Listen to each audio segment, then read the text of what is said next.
আমার আপনার বাড়ির গৃহপালিত পশু মরে যাবে, শেষ হয়ে যাবে। আকাশের উড়ন্ত পাখিগুলো মরে যাবে, তাদের জীবনযাত্রা সেখানে শেষ হয়ে গেল। সমগ্র জগতের যত জলজ প্রাণী আছে মৃত্যুর মধ্য দিয়ে তাদের সব কিছু শেষ হয়ে যাবে। কিন্তু মানুষ মরে যাবে, মরার পর তার জন্য স্থায়ী জীবন নতুন করে শুরু হয়ে যাবে। এই জন্য কোনো প্রাণীর বিচার হবে না, কিন্তু আল্লাহ তাআলা বান্দার জন্য বিচার নিশ্চিত করে দিয়েছেন। আল্লাহ রাব্বুল আলামিন সেই কঠিন দিনের ব্যাপারে এটাকে বিচার না হতে জানা হবে না, তার একটা সূরার নামকরণ করেছেন সূরাতুল হাশর। সূরাতুল হাশর, সবাইকে এক করা হবে, বিচার করা হবে। কেন? আল্লাহ তাআলা সব প্রাণীকে যা দেননি তা মানুষকে দিয়েছেন। মানুষকে দিয়েছেন হলো ভালো মন্দ বোঝার ক্ষমতা, মানুষকে দিয়েছেন হলো হালাল হারাম বোঝার ক্ষমতা, মানুষকে দিয়েছেন জ্ঞান বুদ্ধি বিবেক কর্মের স্বাধীনতা। এটি কি অন্য কোনো প্রাণীর মধ্যে আছে? নাই। ইভেন সমস্ত প্রাণীগুলোকে আল্লাহ তাআলা মানুষের খেদমতের জন্য বানাইছে। যদি বলি সুবহানাল্লাহ, সব প্রাণী, এমন কোনো প্রাণী নাই যেটা বান্দার উপকারের জন্য আল্লাহ তাআলা সৃষ্টি করেন নাই। আল্লাহ রাব্বুল আলামিন বলেন শুধু প্রাণীগুলো কেন, হুয়াল্লাযী খালাকা লাকুম মা ফিল আরদি জামিআ, তিনি সেই মহান সত্তা যিনি তোমাদের জন্য আসমান জমিনে যা কিছু আছে সব তিনি তোমাদের জন্যই সৃষ্টি করেছেন। তোমার দায়িত্ব হলো এই দুনিয়াতে কারো গোলামি না করে একমাত্র কার গোলামি করা? আল্লাহর গোলামি করা। এক জায়গায় না, সব জায়গায়, সব জায়গায়। আমার বন্ধুগণ, আল্লাহ রাব্বুল আলামিন বান্দার মধ্যে যারা স্পেশাল, যারা বান্দা তাদেরকে মুমিন বলে সম্বোধন করেছেন। প্রকৃত মুমিন চেনার জন্য আল্লাহ রাব্বুল আলামিন সূরাতুল হুজুরাতের শেষের দিকে মুমিনদের কিছু গুণ তুলে ধরে বলছেন, এই দুইটা গুণ যদি অর্জন করতে পারো আমি আমার দফতর থেকে অফিস থেকে আমি তোমাকে চারিত্রিক সনদ দিয়ে দেবো। সুবহানাল্লাহ। আমরা সনদ নিতে চাই কার কাছ থেকে? আল্লাহর কাছ থেকে। দুনিয়া থেকে বহু পুরস্কার দেওয়া হয়, যারা মানবতা ধ্বংসের জন্য কাজকর্ম চালিয়ে যাচ্ছে তাদেরকে পুরস্কৃত করা হচ্ছে। কিন্তু আল্লাহ তাআলা বলছেন, বান্দা আমি তোমাকে আমার দফতর থেকে চারিত্রিক সনদ দিয়ে দেবো, দুটো কাজ করে আসো। আল্লাহ রাব্বুল আলামিন বলেন, ইন্নামাল মুমিনুনা আল্লাযীনা আমানু বিল্লাহি ওয়া রাসূলিহি সুম্মা লাম ইয়ারতাবু ওয়া জাহাদু বিআমওয়ালিহিম ওয়া আনফুসিহিম ফী সাবিলিল্লাহ উলাইকা হুমুস সাদিকুন। আল্লাহু আকবার। আল্লাহ রাব্বুল আলামিন বলেন, নিঃসন্দেহে মুমিন তো তারাই, নিঃসন্দেহে ঈমানদার তো তারাই যারা আল্লাহর প্রতি বিশ্বাস আনবে, নবীর প্রতি বিশ্বাস আনবে। হয়তো বলবেন হুজুর এটা কমন কথাই বললেন, আমরা তো বিশ্বাস করি, আল্লাহকেও মানি, রাসূলকেও মানি, কিন্তু আমার দেশে এমন কিছু মুসলমান আছে যারা আল্লাহকে মানে, রাসূলকে মানে, আবার সুদের কারবার করে, জিনার কারবার করে। আমার মনে হয় সুদ তো এলাকায় নাই, মদের কারবার নাই, জুয়ার কারবার নাই, আছে? তাহলে বাস পাল্টা ফেলি, যেহেতু আছে তাহলে এগুলো থাক, বন্ধ লাইনে যাই, চালাবো, কোনো সমস্যা নাই তো? আপনি বললে তো আমি শুনবো না। আপনি যদি বলেন আপনি ওইদিকে ওয়াজ করেন না, আমি তো তা শুনবো না। আমাকে হক কথা বলার দরকার আছে না নাই? বলুন। আমার বন্ধুগণ, তাহলে আমি ঈমান এনেছি আল্লাহর উপরে, ঈমান এনেছি নবীর উপরে, নামাজও পড়ি, রোজাও রাখি। রমজান আসে যখন সারা বছর আকাম কুকাম করে, রমজান মাসে ওই যে দাড়ি কাটা বন্ধ করে দিল, দাড়িও কাটে না, বুজুর্গ হয়ে যায়। এমনকি হুজুর বেশি ভাড়া করে চলে যায় মক্কা মুকাররমায়। মক্কা মুকাররমায় নিয়ে গিয়ে হুজুরকে বলে, হুজুর সারা বছর তো নামাজ পড়ি না, শুনেছি বাইতুল হারামে যদি 1 রাকাত নামাজ পড়া হয় 1 লক্ষ রাকাত নামাজের সওয়াব পাওয়া যায়। এই 1 মাসে জামাত মিস করবো না, বাইতুল হারামে নামাজ পড়বো। হুজুর আপনি আমার জন্য এমন দোয়া করে দিবেন যেন এক দোয়াতে জান্নাত পার হয়ে জাহান্নামে যাই, যা তুই জাহান্নামে। হুজুর কিছু ভাড়া করে নিয়ে গেল, শবে কদর চলে আসলো, সারা রাত কিয়ামুল লাইল করলো, হারামে বসে বসে জিকির আজগার করে করে আল্লাহর কাছে মাফ চাইলো। দেশে ফেরার পর ঈদের দিন বিকাল বেলা 3 বোতল মদ খায় আসি খেয়ে বলে আছে। এরকম আছে না মুসলমান? আছে না? লাভটা কি? আল্লাহ রাব্বুল আলামিন বলেন, ফামান ইয়াকফুর বিত-তাগুতি ওয়া ইউমিন বিল্লাহি ফাকাদ ইসতামসাকা বিল উরওয়াতিল উফকা লা ইনফিসামা লাহা। আল্লাহু আকবার। আল্লাহ তাআলা বলছেন, যে বান্দা তাগুতকে অস্বীকার করবে, তাগুতকে যে বান্দা প্রত্যাখ্যান করবে, এরপরে যারা ঈমান আনবে, আগে তাগুতকে পরিহার করতে হবে। এমন বান্দা আমার দেশে আছে ঈমানের দাবি করে, কিন্তু তারা বলে মদের বোতল বন্ধ করা যাবে না, সুদের কারবার বন্ধ করা যাবে না, জুয়ার কারবার বন্ধ করা যাবে না। আমার দেশে এমন কিছু হাজি আছে হজ করে আসছে কিন্তু মদও খায়, জুয়াও করে, জুয়া খেলে, আছে না নাই? আচ্ছা, ওরা দুই দিকেই থাকে, কিন্তু বেচারি শয়তানকে অসন্তুষ্ট করার কি দরকার? আছে না? ওই লোকের মতো, ওই চোরের মতো 100 ঈদুল আজহার আগের জমায় গেছে মসজিদে নামাজ পড়তে। ঈদুল আজহার আগের জমায় খতিব ওয়াজ করে কোন সাবজেক্ট নিয়ে বলেন, কি নিয়ে? কুরবানি নিয়ে। তো কুরবানির এমন একটা বয়ান দিছে খতিব, চোর এই খতিবের খুতবা শুনে মুগ্ধ হয়ে গেছে। সে চোর মনে মনে ভাবতেছে, হুজুর কুরবানির তাৎপর্য নিয়ে যে ওয়াজটা করলো, এনিওয়ে কুরবানি মিস করা যাবে না, যদি প্রয়োজন চুরি করে হয় তাও কুরবানি দেবে। গরু চুরি করে আনতেছে, মসজিদের সামনে দিয়ে যায় ফজরের সময়। ইমাম সাহেব ওজুর জন্য বাইরে বের হয়ে দেখে যে এক বেচারি গরু হাতে করে নিয়ে চলে আসতেছে। কি ব্যাপার, এত রাতে তুমি গরু হাতে হয়ে গেছো? হুজুর আপনার জন্যই তো। আমার সামনে মানে এর সঙ্গে কোরবানি দেওয়ার জন্য আমি পশু নিয়ে আসলাম। পশু তুমি পাইলা এত রাতে এই পশু কেন? হুজুর আমি চুরি করে আনছি। চুরি করে আনছো কি করবো? তো কোরবানি দিব। আমি কি তোমাকে চুরি করতে বলছি না? আপনি বলেন নাই, আপনি চুরি করে কোরবানি দিতে বলেন নাই, কিন্তু বাট আমি একটু চিন্তা করছি। কি চিন্তা? এই চিন্তা করলাম যে এত বড় সওয়াব প্রত্যেকটা পশমে লিখি যে কোরবানিতে, আর আমি একটা গরু চুরি করলে আমার একটা গুনাহ হবে, চুরি করার গুনাহ একটা, আর কোরবানি দেওয়ার সওয়াব হলো প্রত্যেকটা পশমে। আমি খুব হিসাব করে দেখলাম, প্লাস মাইনাসে যদি মাইনাস হয়, যদি আমার কোরবানি দেওয়ার সওয়াব আর চুরি করার গুনাহ যদি প্লাস মাইনাসে মাইনাস হয়, অন্তত সওয়াব না হলে গোশত খাওয়ার বোনাস হবে। এরকম হিসাব কষানো কিছু মুনাফিক আছে না নাই? আসতে বলবেন না, আছে না নাই? এরকম হিসাব কষে জান্নাত পাওয়া যাবে না। জান্নাত পাওয়ার জন্য আমাকে আপনাকে হারামটাকে বর্জন করতে হবে, হারামটাকে মাইনাস করতে হবে।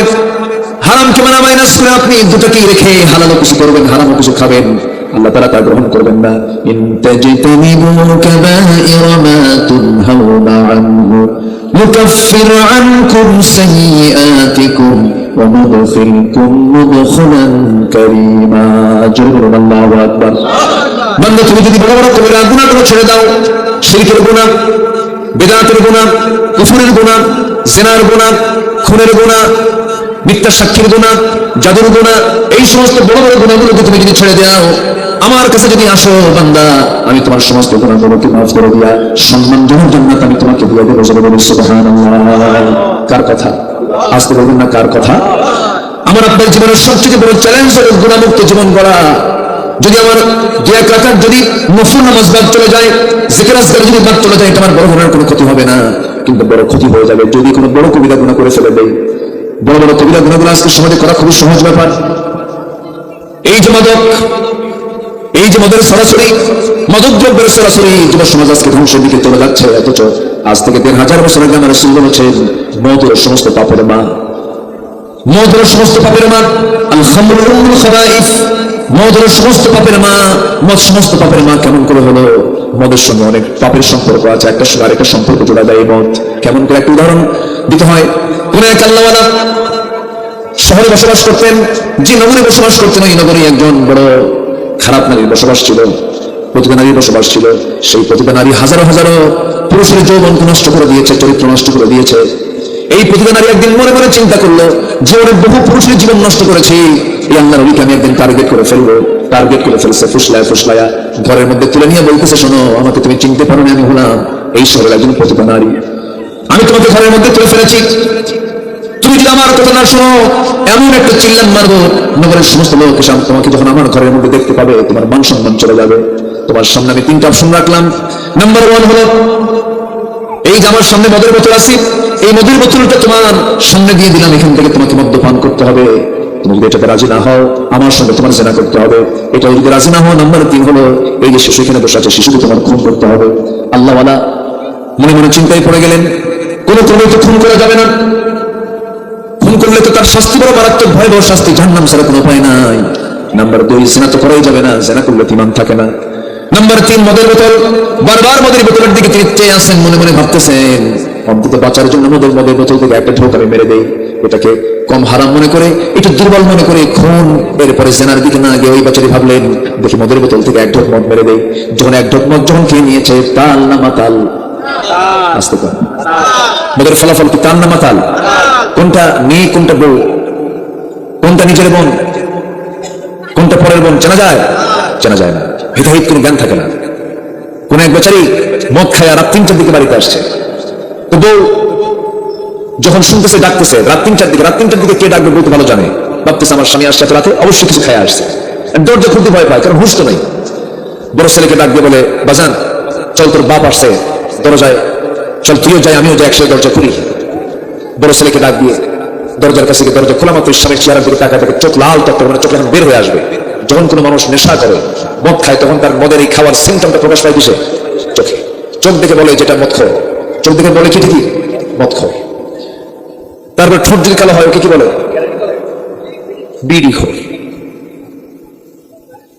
পাপ করবেন, পাপ আমাকে ঘেরাও করে ফেলবে, পাপ আমাকে ঘেরাও করে ফেলবে। পাপের কোনো শান্তি নাই, পাপের কোনো আরাম নাই। বালা মান কাসাবা সাইয়্যাতাহু ওয়া আহাতাত বিহি খাতিআতুহু ফাউলাইকা আসহাবুন নার। পাপ করবেন, পাপ আপনাকে ঘেরাও করে ফেলবে। আজকে গোটা দুনিয়া জুড়ে রোগীর পরিমাণ কম না বেশি? রোগের পরিমাণ কম না বেশি? বেশি। বেশি রোগ কখন হয়? যখন সমাজে অবাচার বেড়ে যায়। আমার বন্ধুগণ, যে মদকে আল্লাহ রাসূল সমস্ত পাপের মা বললেন, সেই মদ আজকে সমাজে অ্যাভেলেবেল হয়ে গেছে। সব জায়গায় মদের দোকানগুলো আছে, মদের কাস্টমার গুলো আছে, মদের লাইসেন্স দিচ্ছে। আল্লাহ তাআলা কত আগে বললেন, ইন্নামাল খামরু ওয়াল মাইসিরু ওয়াল আনসাবু ওয়াল আজলামু রিজসুম মিন আমালিশ শাইতান। মদ জুয়া এগুলো সবগুলো হলো শয়তানের কাজ। কার কাজ বলেন? শয়তানের কাজ। মদ্যপানে মানুষ মাতাল হয়ে যায়। তো দরজায় যখন ডাক দিছে, বসে দেখে স্বামীর চোখ লাল টকটকে মদ খেয়েছে। দরজা খোলা মাত্রই এই মদ্যপায়ী স্বামী তার বইয়ের দিকে তাকায় লক্ষ্য করে বলতেছে, আম্মা আসসালামু আলাইকুম। মাথা তো ঠিক নাই, করে ফেলছে। বউ কয়, হাই আমার পোড়া কপাল, তোমার কি একটু হোশ হলো না? যুবক ছেলের পাশে তুমি আমাকে আম্মা বলে ডাকো, তোমার কি একটু সেন্স নাই? ছেলের দিকে তাকায় লাল টকটকে চোখ নিয়ে ছেলের দিকে তাকায় বলে, দুলাভাই আসসালামু আলাইকুম। বলবি মাথা তো ঠিক নাই। এই মদের বোতল নিয়ে কোনো আলেম ওলামা থাকে না। এই মদের বোতলের সাথে কোনো ভালো মানুষের সম্পর্ক নাই। এই মদের বোতল নিয়ে নাইট ক্লাবে তারাই রাত্রি যাপন করে যারা মদের আইন পাস করে। সম্মানিত ভাইরা, সম্মানিত বন্ধুগণ, সে আল্লাহওয়ালা মদের বোতল থেকে এক ঢুক যখন মেরে দিয়েছে, মাতাল। যখন মানুষ মাতাল হয়ে যায়, ভালো মন্দ বোঝার কোনো ক্ষমতা থাকে না। যখন এক ঢোক মদের বোতল মেরে দিয়েছে, সঙ্গে সঙ্গে তার জেনাটাকে চিন্তা সহজ সহজ জেনা হয়ে গেছে। মাতাল অবস্থা তার খুন হয়ে গেছে। আল্লাহর ওলি মনে করলেন যে বুঝি আমি মদের এই বোতল থেকে এক ঢোক মারলেই মনে হয় আমি নাজাত পেয়ে যাচ্ছি। কিন্তু এই মদ তাকে জেনার দিকে নিয়ে গেল, খুনের দিকে নিয়ে চলে গেল। মদ আছে যেখানে জেনা আছে সেখানে, জেনা আছে যেখানে খুন আছে সেখানে। ইমানদার কি মদের বোতল নিয়ে থাকতে পারে? আজকে ইমানদার কি মদের বোতল নিয়ে থাকতে পারে? আল্লাহ রাব্বুল আলামিন সেজন্য বলছেন, ইন্নামাল মুমিনুনা আল্লাযীনা আমানু বিল্লাহি ওয়া রাসূলিহি। প্রকৃত মুমিন তো তারাই যারা ঈমান আনবে অত্যন্ত গুরুত্বের সাথে। কার উপর ঈমান আনবে? আসলে না, কার উপরে? আল্লাহর উপর ঈমান আনা মানে আল্লাহ তাআলা যত বিধিবিধান দিয়েছেন সমস্ত বিধিবিধানগুলোকে ফলো করা, কোনো তর্ক বিতর্ক না করা, আল্লাহর আইনের বিরুদ্ধে কথা বলার মতো কিছু কোরআন দ্বারা আমার দেশে আছে না নাই? আসতে বলবেন আছে না নাই? আচ্ছা, আবার হজও যায়, ঈদের জামাতে নামাজ করতে যায়, কিন্তু তারা আল্লাহর কিছু কিছু আইনকে মানতে চায় না। বলে পর্দার বিধান এটা গ্রহণযোগ্য নয়, জেনার বিধান গ্রহণযোগ্য নয়, সুদের বিধান গ্রহণযোগ্য নয়। শুধু একটা বিধান কেন, কোরআন কারীমের একটা হরফকে যদি কেউ অমান্য করে তার ঈমান আছে না গেছে? কোরআন চলে গেছে। এই জন্য ঈমানটা আমাদের আগে ক্লিয়ার করতে হবে, ঈমানটাকে ফ্রেশ করতে হবে। আমি নামাজ পড়লাম, রোজা রাখলাম, হজ করলাম, যাকাত দিলাম, সুদের পক্ষে কথা বললাম, জিনার পক্ষে কথা বললাম, এই সমস্ত অন্যের বিরুদ্ধে আমার কোনো ভূমিকা নাই। আমার ঈমান আবার নবায়ন করতে হবে, ঠিক কিনা বলেন? ঈমানকে নবায়ন করতে হবে। আল্লাহ রাব্বুল আলামিন আরেক জায়গায় বলেছেন, ওয়াল্লাযীনা আমানু ওয়া লাম ইয়ালবিসু ঈমানাহুম বিযুলমিন উলাইকা লাহুমুল আমনু ওয়া হুম মুহতাদুন। ঈমান যারা আনবে, ঈমানকে যারা জুলমের দ্বারা আচ্ছাদন করবে না, শিরকের দ্বারা আচ্ছাদন করবে না, ওই সমস্ত বান্দাগুলো নিরাপদ থেকে যাবে। সেই সমস্ত বান্দাগুলো নিরাপত্তার চাদর আবৃত থাকবে। ওই সমস্ত বান্দারা হেদায়েত প্রাপ্ত বান্দা। এই জন্য ঈমানটাকে রক্ষা করার জন্য জুলুম থেকে বাঁচার দরকার আছে না নাই? জুলুম মানে কি? জুলুম মানে শুধু অত্যাচার করা নয়। জুলুম শিরক একটা জুলুমের কাজ। যেরকম আল্লাহ তাআলার সাথে সমকক্ষ কাউকে মনে করা যাবে না। যদি কেউ মনে করে আল্লাহর আইনের সাথে অন্য কোনো আইনকে জোড়া দেওয়া যাবে না, আল্লাহর আইনকে বাদ দিয়ে অন্য কোনো আইনকে বিশ্বাস করা যাবে না। যদি কেউ করে এরকম, তাহলে কি হবে? এটা জুলুম হলো। কার সঙ্গে জুলুম হলো? কার সঙ্গে জুলুম হলো? আর এই জুলুম মানে হলো শিরক। যেরকম আমার মাথায় টুপি আছে, টুপিটা মানায় কোথায়? মাথায়। টুপি যদি মাথায় না দিয়ে যদি হাঁটুতে দেন, এটা টুপির প্রতি কি হলো? জুলুম হলো। এরপর চশমা মানায় কোথায়? চোখে। চশমার কাজ কি? চোখ দিয়ে ভালো করে দেখা, যাদের চোখ দুর্বল আছে। এখন চোখে চশমা না দিয়ে যদি আপনি পিছন দিকে দেয় না, কিছু কিছু উঠতে বসে যুবকরা দেয় না, পিছন দিকে দেয়, কপালে দেয়, কিন্তু চশমার কাজ তো কপালেও না পিছনেও না, চশমার কাজ হলো কোথায়? চোখে। যদি আপনি চশমাটা চোখে না দিয়ে অন্য কোথাও দেন, এটা চশমার প্রতি জুলুম হলো। জুতার কাজ কোথায় রাখা? বলেন কোথায় রাখা? যদি গলায় দেন, হ্যাঁ গলায় জুতো কি এটা কি জুলুম না? জুলুম হলো। জুতার কাজ তো গলায় ঝুলানো না, জুতার কাজ হলো পায়ে দেওয়া। ঠিক তেমনই কোরআনকে যে জায়গায় রাখা দরকার ছিল, আমরা কোরআনকে সেই জায়গায় রাখি না। ইসলাম আজকে কিতাবের ভিতরে রেখেছি, আর মুসলমান আজকে কবরে চলে গেছে। আর হুজুররা শুধু মরা ফেরানের ওয়াজ করে, মরা ফেরাউন, তাজা ফেরাউন ওয়াজ কেউ করে না। মরা ফেরাউন তো মরেই গেছে, তাজা ফেরাউন নাই। আসতে বলে তাজা ফেরাউন আছে না নাই? আচ্ছা, ফেরাউন জুলুম করেছিল, আজকে জুলুমকারী নাই? আজকে জুলুমকারী নাই? তোমরা ফেরাউনের অত ওয়াজ করার দরকার নাই তো, এই তাজা ফেরাউন গুলোকে বের করা দরকার। মুসার উত্তরসূরিরা তাজা ফেরাউনকে খুঁজে বের করবে, মুসার শক্তি লাঠি নিয়ে বাতিল শক্তির মোকাবেলা করতে হবে মুসলমান। রাজি আছেন কারা কারা? হাত উঁচু করে দেখেন মুসলমান।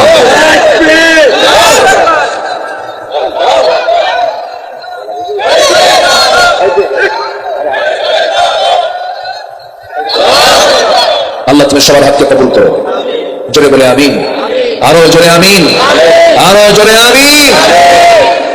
সম্মানিত ভাইয়েরা, নিজেকে গঠন করে নিতে হবে জান্নাতের, জান্নাত প্রাপ্তির যোগ্যতা। জান্নাতে যাওয়ার যোগ্যতা না পেলে, যোগ্যতা হাসিল না করলে আমরা কি জান্নাত পাবো? পাবো না। জান্নাতে যাওয়ার যোগ্যতা হচ্ছে, এক নম্বর হলো ভালো করে ঈমান আনতে হবে। ভালো করে ঈমান আনতে হবে। ভেজাল না নির্ভেজাল? কি ঈমান আনবো আমরা? ভেজাল না নির্ভেজাল? ভেজাল, এটা ঠিক নাই। ফ্রেশ ঈমান আনতে হবে। কি ঈমান আনতে হবে? ফ্রেশ ঈমান। আমরা উযু ভঙ্গের কারণ জানি না? ঘুমালে উযু থাকে? পেশাব পায়খানা করলে উযু থাকে?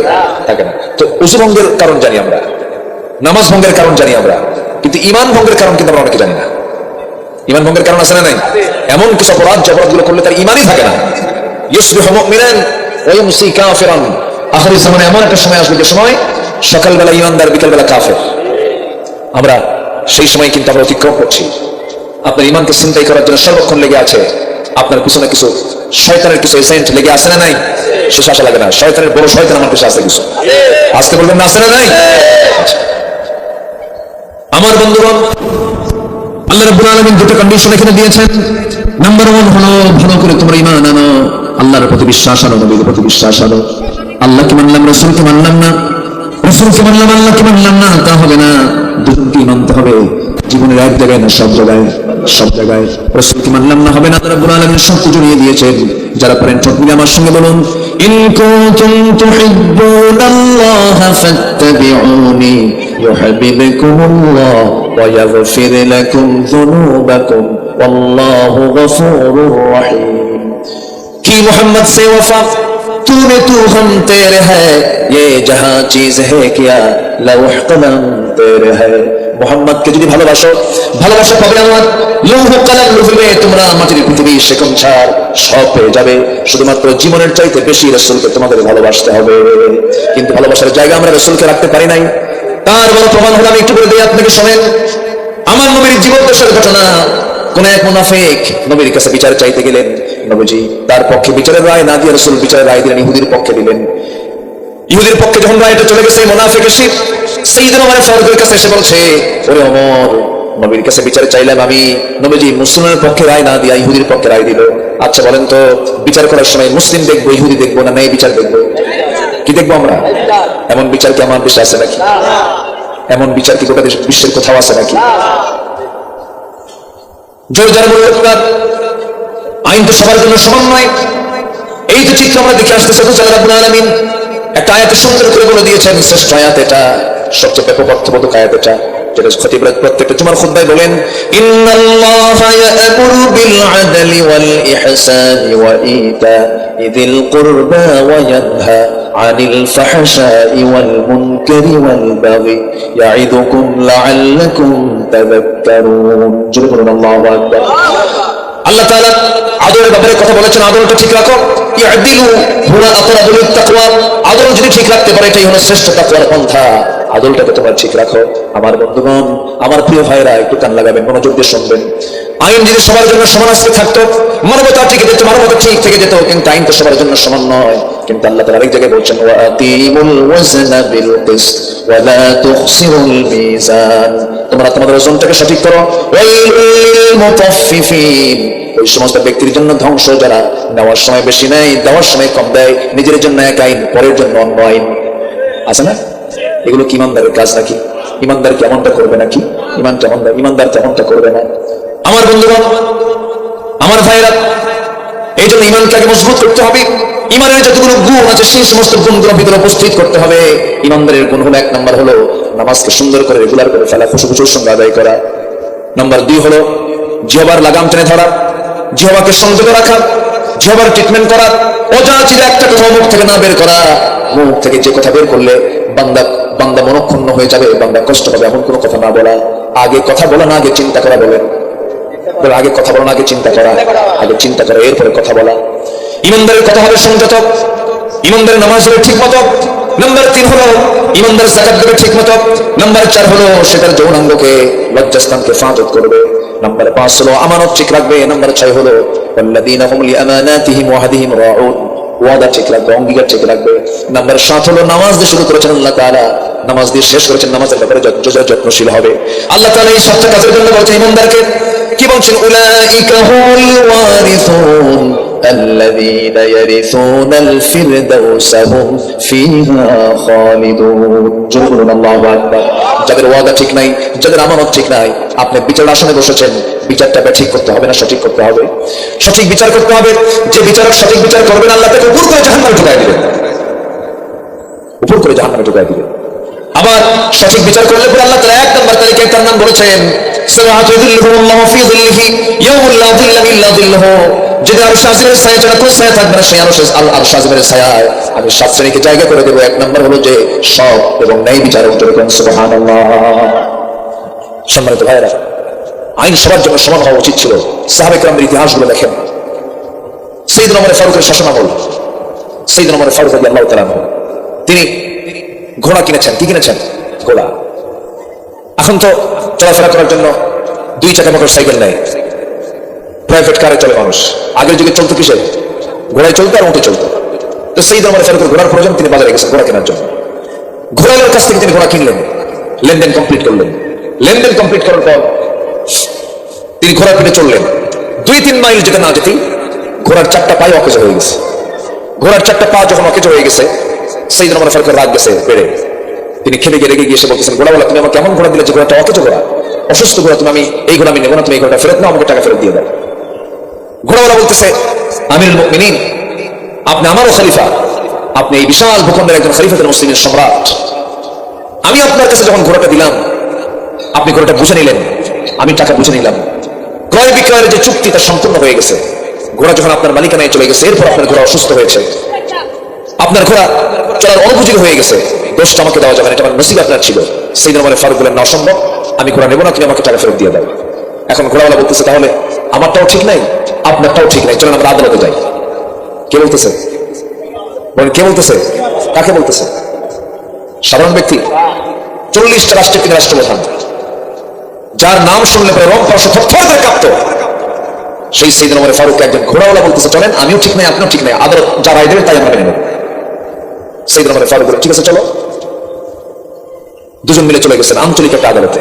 আঞ্চলিক আদালতে যখন চলে গেলেন, আঞ্চলিক আদালতের যে বিচারপতি, তার চোখ পড়ে গেছে সাইয়েদনা ওমর ফারুকের দিকে। ওমর ফারুককে দেখা মাত্রই আঞ্চলিক বিচারপতি চেয়ার থেকে দাঁড়ায় বলতেছে, আমিরুল মুমিনিন, আপনি এই জায়গায় কেন, কি সমস্যা নিয়ে আপনি এখানে এসেছেন? আমি তো আশ্চর্য হয়ে যাচ্ছি, আপনার তো এখানে আসার কথা নয়। সাইয়েদনা ওমর ফারুক বলেন, শোনো বিচারপতি, এই ব্যক্তিটা ঘোড়া বিক্রি করেছে আমার কাছে, আমি তার কাছে ঘোড়া কিনে নিয়েছিলাম, আমি তাকে টাকা বুঝিয়ে দিয়েছি, কিন্তু ঘোড়াতে আমি যখন সওয়ার হলাম 2-3 মাইল যেতে না যেতে ঘোড়াটা অকেজ হয়ে গেছে, নষ্ট হয়ে গেছে। আমি তাকে বললাম, ঘোড়াটা ফেরত নাও, আমাকে টাকাটা ফেরত দিয়ে দাও। কিন্তু ওই ঘোড়াওয়ালা সে আমার কাছ থেকে যে টাকা নিয়েছে, সেই টাকা ফেরত দিতে চায় না, ঘোড়া ফেরত নিতে চায় না। সাইয়েদনা ওমর ফারুকের কথা শোনার পরে সঙ্গে সঙ্গে সেই বিচারপতি বলছেন, আমিরুল মুমিনিন, আপনার বক্তব্য শুনলাম, দেখি এখন ওই ঘোড়াওয়ালার বক্তব্য শুনি। ঘোড়াওয়ালা যখন তার কথা যখন বলে ফেললো, সঙ্গে সঙ্গে বিচারপতি বলছেন, আমিরুল মুমিনিন, 2 জনের কথা আমি শুনলাম, 2 জনের কথা শোনার পর আমার কাছে মনে হচ্ছে আমি কোরআন এবং হাদিসকে সাক্ষী রেখে যদি বিচার করতে যাই, আজকের বিচারটা আপনি ওমর আপনার বিরুদ্ধে চলে যায়। আল্লাহু আকবার বলেন, আপনার বিরুদ্ধে চলে যায়। কেমনে? সঙ্গে সঙ্গে বিচারপতি বলতেছে, আপনি খলিফাতুল মুসলিম ওমর ফারুক, আপনি আমার সামনে অবস্থান করছেন, আপনি কি নিশ্চিত যেখান থেকে আপনি সুস্থ অবস্থায় বাড়ি পর্যন্ত ফিরতে পারবেন? না। আমি সুস্থ অবস্থা বাড়িতে ফিরতে পারবো এটা গ্যারান্টি আমি দিতে পারবো না, সম্ভব না এটা। তাই যদি হয় আমিরুল মুমিনিন, এমনটাই যদি হয় আপনার গ্যারান্টি নাই, যে কোনো মুহূর্তে মানে কোন মত আপনার কাছে চলে আসতে পারে। ঠিক তেমনি যে ঘোড়াটা আপনার কাছে বিক্রি করা হয়েছিল, সেই ঘোড়াটা যখন আপনি তার কাছ থেকে বুঝে নেন সুস্থ নিয়েছেন না অসুস্থ নিয়েছেন, সুস্থ ঘোড়া নিয়েছি, টাকা লেনদেন করেছেন, টাকা লেনদেন করেছি, কেনা বেচার চুক্তি শেষ, ঘোড়াটা আপনার হাতে চলে আসছে, মালিকানায় চলে আসছে, এরপরে আপনার মদিনে থাকার পরে ঘোড়াটা অসুস্থ হয়ে গেছে। অতএব এই অসুস্থ ঘোড়া যে হয়ে গেল, এটার দায় ঘোড়াগুলোর উপরে চাপানো জায়েজ নাই, সম্পূর্ণ হারাম হয়ে যাবে। সাইয়েদনা ওমর ফারুক ওই আদালত থেকে আস্তে করে বের হয়ে চলে আসলেন, বাড়িতে চলে আসলেন। পরের দিন তিনি মজলিসে শুরার বৈঠকে বসলেন। শুরার বৈঠকে বসে, পরামর্শের বৈঠকে বসে বললেন, শোনো, গতকালকে আমি একটা আদালতে গিয়েছিলাম, আদালতের বিচারপতির দারুণ সাহস, আমি আমার বিরুদ্ধে পর্যন্ত সে রায় দিয়েছে, সঠিক রায় দিয়েছে, আমার বিরুদ্ধে সে রায়টা দেওয়াতে আমি খুব খুশি হয়েছি। অতএব সেই আঞ্চলিক বিচারপতিকে আঞ্চলিক বিচারপতি না বানায়া খলিফার বিরুদ্ধে যে রায় দেওয়ার সাহস পায়, তাকে জাতীয় বিচারপতির চেয়ারে বসায় দেওয়া হোক। সুবহানাল্লাহ। খলিফার বিরুদ্ধে রায় দেয় আর সেই বিচারকের প্রমোশন হয়। আর আমার দেশে যদি কোন বিশেষ ব্যক্তির বিরুদ্ধে যদি রায় চলে যায়, তাকে পাগলা বানায়া, মানুষ বানায়া দেশ থেকে হিজরত করে আসতে পারবে না। জোরে বলেন ঠিক কিনা? এটাই তফাৎ, এটাই তফাৎ। ঈমান যার থাকবে, তার বিচার কখনো অবিচার হতে পারে, তার বিচার কখনো ফাঁকিবাজি হতে পারে, তার কথা কখনো এলোমেলো হতে পারে, তার ওয়াদা কখনো ভঙ্গ হতে পারে, তার কথার মধ্যে কোনো চক্রান্ত থাকতে পারে, তার কথার মধ্যে কোনো ভেজাল থাকতে পারে। আমি কি আলোচনা চালাবো? জিকির করি লা ইলাহা ইল্লাল্লাহ। বাতাস আসতেছে, ঢেকে দেওয়ার করছিল না? আর জোরে লা ইলাহা ইল্লাল্লাহ সুবহানাল্লাহ। আর জোরে লা ইলাহা ইল্লাল্লাহ সুবহানাল্লাহ আলহামদুলিল্লাহ লা ইলাহা। আর জোরে লা ইলাহা ইল্লাল্লাহ মুহাম্মাদুর রাসূলুল্লাহ সাল্লাল্লাহু আলাইহি ওয়াসাল্লাম। তাহলে ঈমানদারের যে কোয়ালিটি, ঈমানদারের যে গুণ, সেই গুণগুলো আমরা আমাদের জীবনে, আমাদের লাইফ আমরা উপস্থিত রাখবো। চলে বলি ইনশাআল্লাহ। এক নম্বর, আমরা নামাজ পড়বো কয় ওয়াক্ত? 5 ওয়াক্ত নামাজ আজকে থেকে ছেড়ে দেবো না, এমন সিদ্ধান্ত কি নেওয়া যায় না ইনশাআল্লাহ? না বিপদে পড়লেন? বিপদ মনে করতেছেন না তো? যে 5 ওয়াক্ত নামাজ পড়বেন, কারা কারা হাত তুলে দেখান তো দেখি। জোরে বলি ইয়া আল্লাহ, আরো জোরে বলি ইয়া আল্লাহ। আমাদেরকে 5 ওয়াক্ত সালাত আদায় করার তৌফিক তুমি আল্লাহ দিয়ে দাও। জোরে বলি আমিন, আরো জোরে আমিন, আরো জোরে আমিন। নামাজ পড়লে কি খুশি হয়? বেজার কি হয়? বেজার কি হয়? শয়তান। এই জন্য নামাজ কার হক? বলে নামাজটা কার হক? সবার আগে আমরা হক আদায় করবো কার? দিনে কয়বার? দিনে কয়বার? 5 বার। এই 5টা টাইম আমরা নামাজের জন্য বরাদ্দ করবো। ফরজ যা লঙ্ঘন করলে সুস্পষ্ট কবিরা গুনাহ হয়ে যাবে। নামাজ আজকে থেকে কেউ ছেড়ে দেব না। আমার বন্ধুগণ, আল্লাহ রাব্বুল আলামিন এরপর আরেকটা কাজ করতে বলছেন। আল্লাহ রাব্বুল আলামিন বলেন, ইন্নামাল মুমিনুনা আল্লাযীনা আমানু বিল্লাহি ওয়া রাসূলিহি। আল্লাহর প্রতি ঈমান আনবে, নবীর প্রতিও তোমার ঈমান আনতে হবে। নবীর প্রতি মহব্বতের দরকার আছে না নাই? কম না বেশি? নিজের জীবনের চাইতে রাসূলকে মহব্বত করতে হবে ঈমানের দাবিতে। কম না বেশি? বেশি, বেশি। কিন্তু আজকে একটা পয়েন্ট আমি ভুলে গিয়েছিলাম, আমি আবার ওই পয়েন্টের দিকে ফিরে আসতেছি। সাইয়েদনা ওমর ফারুকের মতো মানুষ রাসূলকে কি পরিমাণ ভালোবেসেছেন। ইহুদির পক্ষে রাসূল গেলেন না, না মুনাফিক না, ইহুদির পক্ষে রাসূল গেলেন, মুনাফিকের পক্ষে গেলেন না। মুনাফিকের বিরুদ্ধে ইহুদির পক্ষে রায় দেন। মুনাফিক এসে বলতেছে, ওমর সামনে বিচার করো। সাইয়েদনা ওমর ফারুক বললেন, তুমি রাসূলের বিচার পছন্দ করনি না, একটু বসো। ভিতরে গেলেন, তরবারি নিলেন, গর্দান শরীর থেকে সরায় ফেললেন। সঙ্গে সঙ্গে নবীর কাছে রিপোর্ট গেল। রাসূল মনে মনে চিন্তা করলেন, মনে হয় আমার ওমর কোন একটা ভুল করে বসলো, একটা মানুষকে মেরে ফেলে দিল। কিন্তু পরক্ষণে আল্লাহ তাআলা আয়াত নাযিল করে জানিয়ে দেন, হে রাসূল, ওমর যে কাজটা করেছে চুল পরিমাণ তার কাছে কোনো ভুল নাই, কারণ সে আপনাকে জীবনের চাইতে বেশি ভালোবাসে। জোরে করে সুবহানাল্লাহ। রাসূলের প্রতি যে ঈমান, নবীর প্রতি যে বিশ্বাস, এর মধ্যে কোনো প্রকার খাত রাখা যাবে, এর মধ্যে কোনো প্রকার গ্যাপ লেক রাখা যাবে না। রাসূলকে ভালোবাসতে হবে নিঃসন্দেহে, জীবনের চাইতে, আমার জীবনের চাইতে কম না বেশি। যদি আপনার বুকে আপনি হাত রেখে চোখ বন্ধ করে যদি আপনি বলতে পারেন, হে আল্লাহ তাআলা, আমি নিশ্চিত আমার জীবনের চাইতে আমি রাসূলকে বেশি ভালোবাসতে পেরেছি, ওই বান্দাই একমাত্র ঈমানের প্রকৃত স্বাদ খুঁজে পাবে, খুঁজে পাবে, খুঁজে পাবে। আজকে আমার দেশে রুটি নরকের মতো রাসূলকে নিয়ে বাজে উক্তি করা হয়। প্রায় ব্লগাররা বিভিন্ন বাজে কথা বলে। রসুলকে নিয়ে কথা বলেছে, প্রায় একটা কথা তারা বলে ফেলে, রসুল এত বউ কেন, এত স্ত্রী কেন? রসুল ছিলেন নারী পিপাসু, জোরে করে নাউজুবিল্লাহ। কিন্তু ইতিহাস তারা জানে না, আমার রসুল বিয়ে করেছেন, জীবনের শুরুটা তিনি শুরু করেছেন 25 বছর বয়সে, যখন তিনি নবুয়ত পাননি। বিয়ে করেছেন তিনি তার বয়সের কম না তার বয়সের চাইতে বেশি? কত বছর বেশি বলেন? এটি রসুল ইতিহাসটা কিছু জানা দরকার। বলেন কত বছর? 15 বছর। নবীর চাইতে 15 বছরের বড় মানে কি? অনেক গ্যাপ। কিন্তু আমার নবীর চাইতে বয়সে 15 বছরের বেশি। নবীজির বয়স হলো 25, আম্মাজান খাদিজার বয়স হলো 40। বিয়ে হলো, এই আম্মাজান খাদিজার সঙ্গে আমার নবীজির দাম্পত্যময় জীবন চললো হলো 24 বছর। কত বছর? 24 বছর। তাহলে 24 আর 25 কত হয়? রাগ করতেছেন না? যাবে হুজুর আপনি আসছেন ওয়াজ করতে, আপনি অঙ্ক শিখেন কেন? এরকম চিন্তা করতেছেন না তো? আচ্ছা, নবীজির বয়স 25 বছর, বিয়ে করলেন, আর আম্মাজান খাদিজার সঙ্গে তার দাম্পত্যময় জীবন কাটলে হলো আরো 24 বছর। কত হলো? 49, 50 প্রায়। আচ্ছা, 50 বছর পরে কি মানুষের নতুন করে যৌবন আসে? সারা জীবন তিনি পার করেছেন আম্মাজান খাদিজার সাথে, এবং সব বাচ্চা 4টা মেয়ে যে তার ছিল, এই 4টা মেয়ে সব আম্মাজান খাদিজার গর্ভে এসেছেন। বাকি কোন স্ত্রীর গর্ভে কোন সন্তান আসে শুধু একজন, মারিয়া কিপ্তি রাদিয়াল্লাহু আনহার পেটে একটা সন্তান এসেছিল, তার নাম হলো ইব্রাহিম। বাচ্চা জন্মের পরপরই আবার দুনিয়া থেকে বিদায় হয়ে যায়। বাকি সন্তানগুলো সব আম্মাজান খাদিজার গর্ভ থেকে এসেছে। রাসূল মাঝে মাঝে তিনি বলতেন, ও আমার সাহাবীরা, আমার জীবনের শেষ সময় পর্যন্ত যদি আমার খাদিজা আমার সঙ্গে থেকে যেত, আল্লাহ তাআলা আমাকে সেকেন্ড কোনো বিয়ে করার হুকুম দিতেন না। যেরকম সুবহানাল্লাহ। রাসূল বিয়ে করেছেন, এখান থেকে স্পষ্ট হলো কার ইঙ্গিতে? আসতে বলবেন না, কার ইঙ্গিতে? আল্লাহর ইঙ্গিতে। কিন্তু আমার নবীকে নিয়ে এই সমস্ত বাজেগুলো কথা বলা হয়, ইমানদার যারা তাদের মধ্যে অবশ্যই দায়িত্ববোধটা থাকা উচিত। রাসূলকে গালি দেবে মুসলমান চুপ করে বসে থাকবে, নবীর সুপারিশ তার কপালে জুটবে না। অতএব আমরা এই কথা স্পষ্ট করে জানিয়ে দিতে চাই, আমার নবী যেহেতু এরকম ইতিহাস আমরা জেনেছি, নবীজি মক্কার 13 বছর তিনি কাবা শরীফের ভিতরে কুরাইশদের রেখে দেওয়া 360টা মূর্তিকে সামনে রেখে রাসূল 13 বছর বাধ্য হয়ে ওই কাবার দিকে মুখ করে তিনি সিজদা দিয়েছেন, কারণ তার হাতে ক্ষমতা ছিল না। তবে একটা কথা জেনে রাখবেন, সেটা হলো টুডে অ্যান্ড টুমরো এই সমস্ত নাস্তিকদের বিচার বাংলার জমিনে হবে ইনশাআল্লাহ। জোরে বলেন ইনশাআল্লাহ, আরো জোরে বলেন ইনশাআল্লাহ। উচিত ছিল রাসূলকে যারা গালি দিয়েছে, রাসূলকে নিয়ে যারা বাজে মন্তব্য করেছে, রাসূলকে যারা জিনাকার বলেছে, রাসূলকে যারা মৌলবাদী বলে আখ্যা দিয়েছে, সন্ত্রাসী বলে গালি দিয়েছে, উচিত ছিল তাদেরকে প্রকাশ্যে ধরে এনে প্রকাশ্যে দিবালোকে দুনিয়া থেকে বিদায় করে রক্ত মাংস কুত্তা বিলাই দিয়ে খাওয়ার দরকার ছিল। সম্মানিত ভাইয়েরা, আমার দেশে দুঃখ লাগে, আমার দেশে নেতার বিরুদ্ধে গালিগালাজ দিলে তার মামলা হয়, তার সাজা হয়। রাসূলকে গালি দিলে সে বুদ্ধিজীবী হয়ে যায়। আমি কি ভুল বলছি? কারোর জন্য পৌষ মাস, কারোর জন্য সর্বনাশ। যাদের সর্বনাশ এখন হচ্ছে, একদিন তাদের পৌষ মাস আসবে। জোরে বলি ইনশাআল্লাহ। হক কথা বললে আমাদেরকে বলা হয় ধর্মান্ধ, আমাদেরকে বলা হয় মৌলবাদী, আমাদেরকে বলা হয় কট্টরপন্থী, জঙ্গি বলে আখ্যা দেওয়া হয়, উগ্রবাদী বলে আখ্যা দেওয়া হয়। সম্মানিত ভাইরা, পৃথিবীর ইতিহাস কিন্তু সাক্ষী, আজ থেকে 20 বছর আগে যে নেতার হাতে হ্যান্ডকাফ লাগানো হয়েছিল, সেই নেতা আজকে একটা দেশের আমির হয়ে বসে আছে। ঠিক কিনা?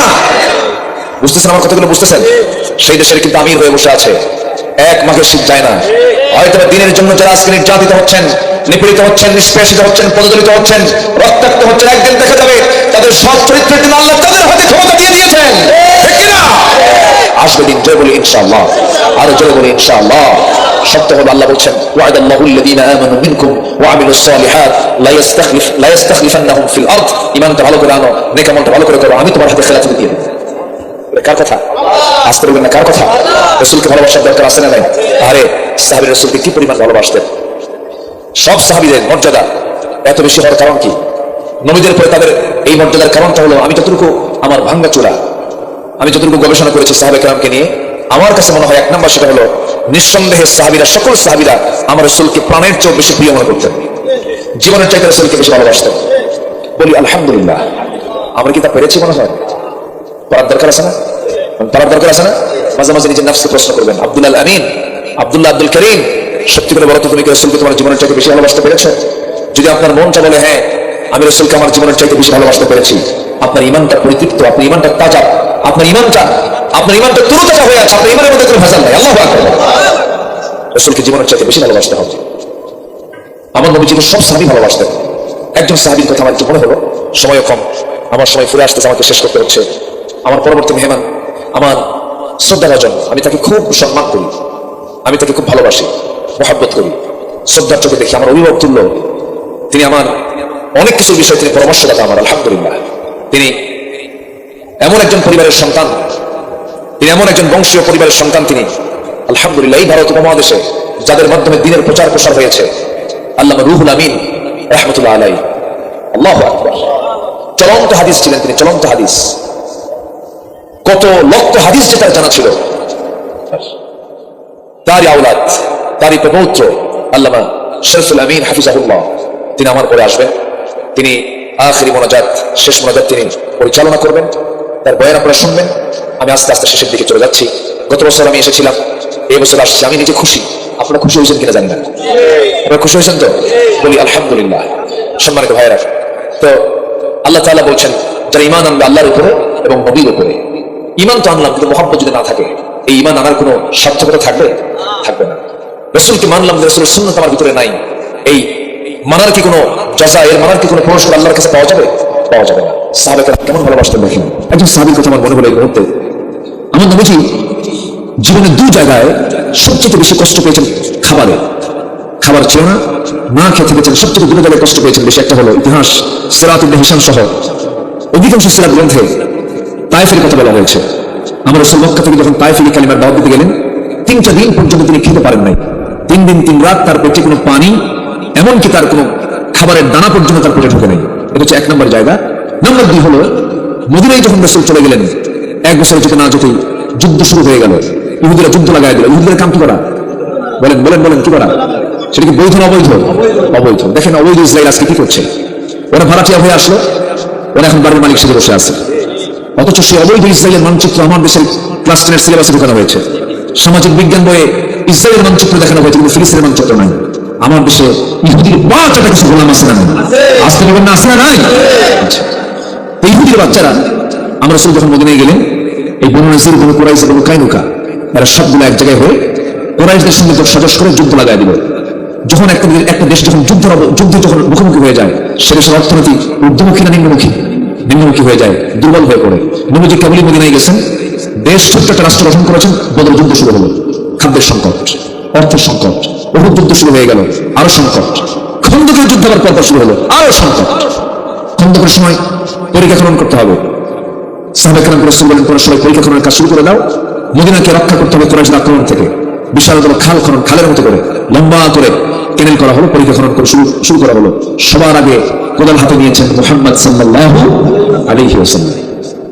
আমার নবীজি কোদাল খনন করতেছিলেন। কোদাল দিয়ে যখন তিনি পরীক্ষা খনন করছিলেন, এমন সময় আমার নবীজি খাবার পান নাই।